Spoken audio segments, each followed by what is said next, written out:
Welcome to the Programming Leadership Podcast, where we help great coders become skilled leaders and build happy, high-performing software teams.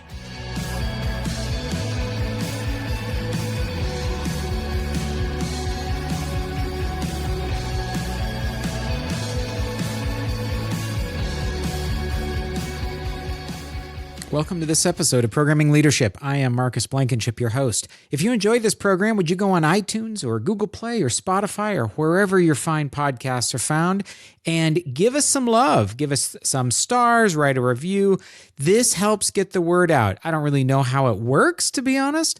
All I know is the sponsors of the show and Apple and Google love that stuff. So we're depending on you to help get the word out, to build the next awesome generation of managers. Okay. I want to take just a moment and thank my sponsor, GetPrime. GetPrime has sponsored the show, not just because they're fantastic people, but because they really believe that leadership in engineering is about people. It's about conversations. And GetPrime is a platform that allows you to have better conversations with people. Yes, it has lots of other benefits. You can probably plan better. You can see metrics about individual performance. But let's just take that one idea about individual performance. Whenever I talk with a GetPrime user, and by the way, lots of my clients are GetPrime users, they always tell me how surprised they were at what was really happening on the team. See, it's really easy for you as a manager to observe generally how people are working. You can look at PRs. You can look at who's assigned what tickets. You as the TLM, the software engineering manager, you get a notion for what people are doing.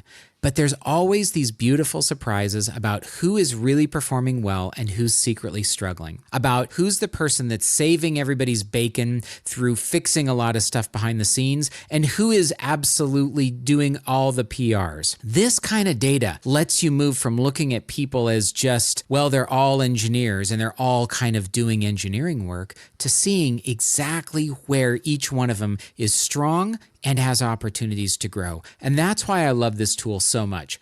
I believe that new and surprising conversations come out of data, that when you can sit down with somebody and start to understand and intuit why things are happening, you're going to create even better quality of exchanges. And by the way, you know, here on this show, we talk about the fact that leadership is what keeps people connected to their work and prevents turnover and keeps them motivated. It's about the relationship. I like to say that GetPrime not only lets you build better software, it lets you build a better relationship with your team members.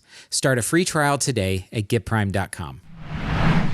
All right, today on the show, I want to talk about why I'm doing this.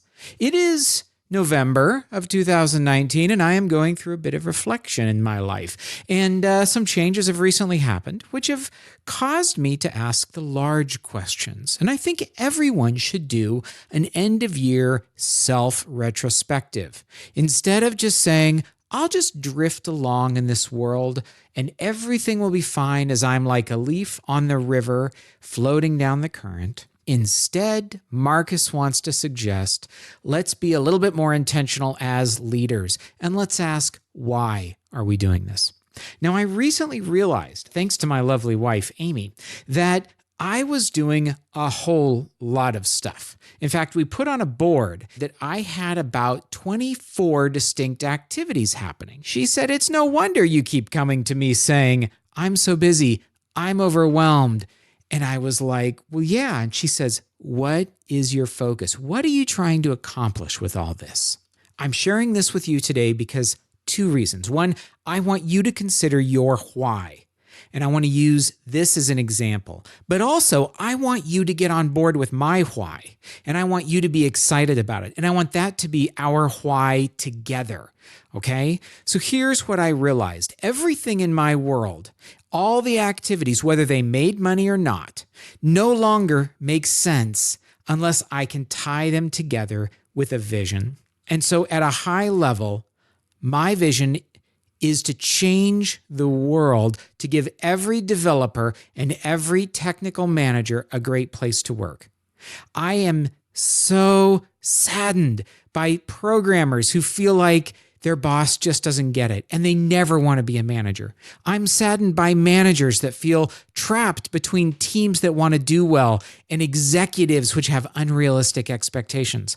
I'm sad that companies expect and spend so much money on software development only to be repeatedly frustrated and disappointed with the results. Once I broke this down, I realized that my vision is a future where every software development team is both incredibly valuable, incredibly productive, and incredibly joyful.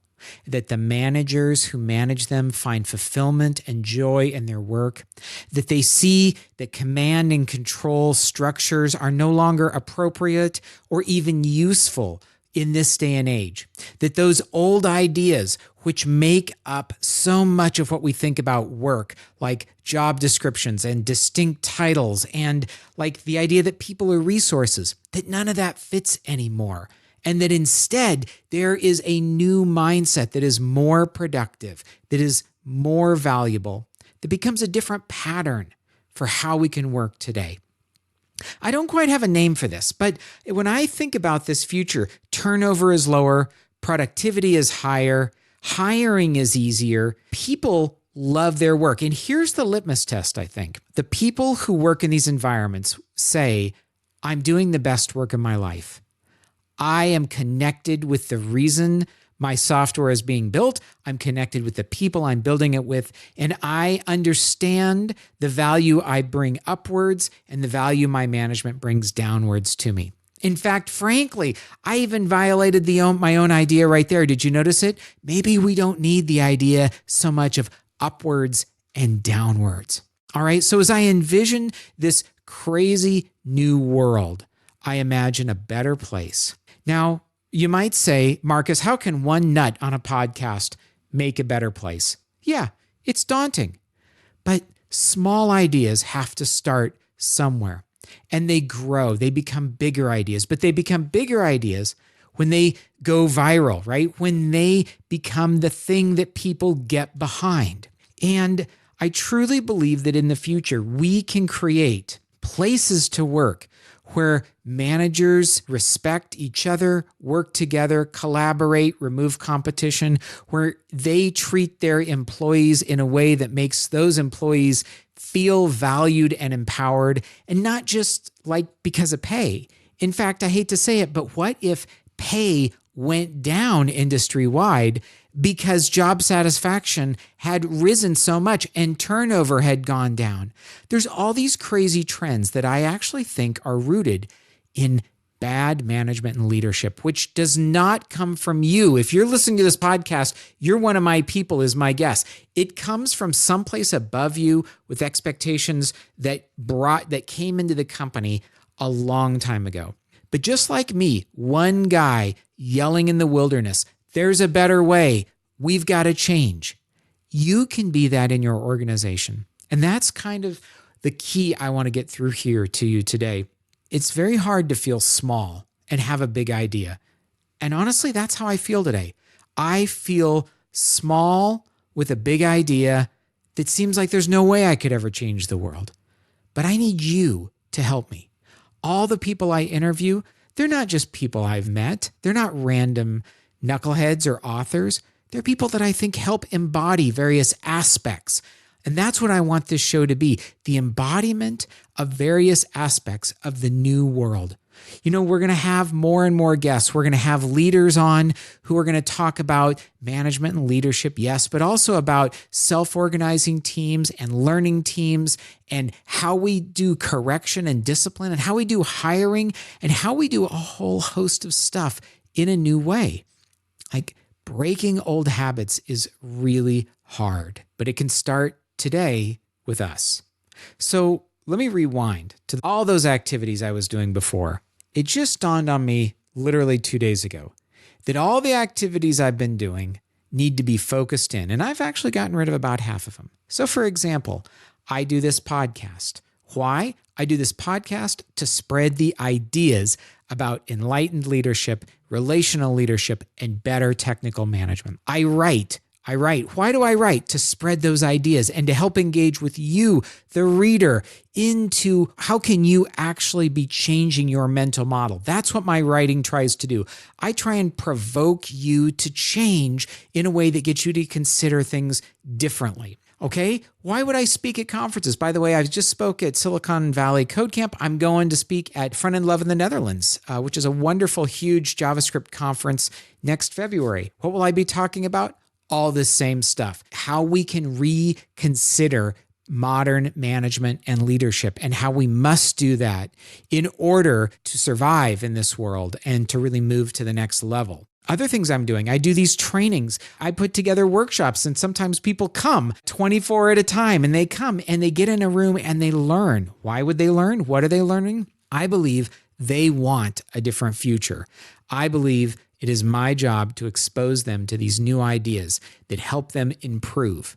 See, I haven't run into anybody who says, I want to be a manager like my dad or my granddad or some abstract person from 100 years ago. Those leadership styles that make certain assumptions about people is no longer helpful in our era. So we have to change our mental models. So we've got the podcast, writing. I've got the book coming out, The Books with O'Reilly. It's going to be coming out in March. I hope you buy it. I hope you tell people about it. I hope you buy it for your team. And I don't hope that because I hope to get rich, because frankly, I think I've kind of given up on the getting rich thing. All I really want is something a little smaller than that. I just want to change the world, and I want you to help me change the world. By the way, if you're listening to this, I have a Slack room. It's free. It's called Software Manager Slack. If you want to join it, join in the conversation. Just email me at marcus@marcusblankenship.com, and I'll add you right into the Slack. My point is that all of these activities can be looked at as their revenue, their marketing, their sales, blah, blah, blah. You could look at them with that distinction, and I used to. And things weren't really working. But now I can look at them and I can say, it's about getting the message out. It's about starting a movement. It's about winning hearts and minds. And it's about giving you new tools and new strategies to deal with the complexity that is inherent in managing development and in being a developer. You know that software engineering is abstract. You know that anything around performance evaluation, anything around absolutes of who's better than who, there are very few absolutes. Those are gut kinds of decisions you have to make. And what I want to just do is invite you along for this ride. I'm telling you this because I feel that on the day I've re-clarified my mission for myself, I want you to know it as well. Frankly, I want you to be excited about it. And I hope that you drop me a line at marcus@marcusblankenship.com and give me your thoughts on it. You're not alone if you're frustrated with how you've been managed and you start to see that maybe there's a better way. You realize that your own patterns aren't helpful and that your team is simply responding to the way you've been managing them. I just want to give you that last bit of encouragement that you can grow and change. You can get a different mental model. You can be more transparent. You can get more done through vulnerability than through being a dictator. I don't know how this is going to sit with you because that's the problem with podcasts. I can't see your smiling faces. But I hope you want the same kind of future I do. I look forward to talking with you in upcoming episodes. And thanks for listening today. Thank you for listening to Programming Leadership. You can keep up with the latest on the podcast at www.programmingleadership.com and on iTunes, Spotify, Google Play, or wherever fine podcasts are distributed. Thanks again for listening, and we'll see you next time.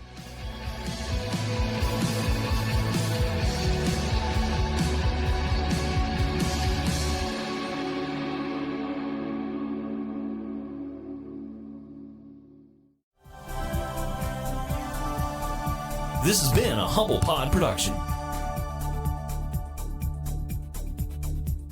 Stay humble.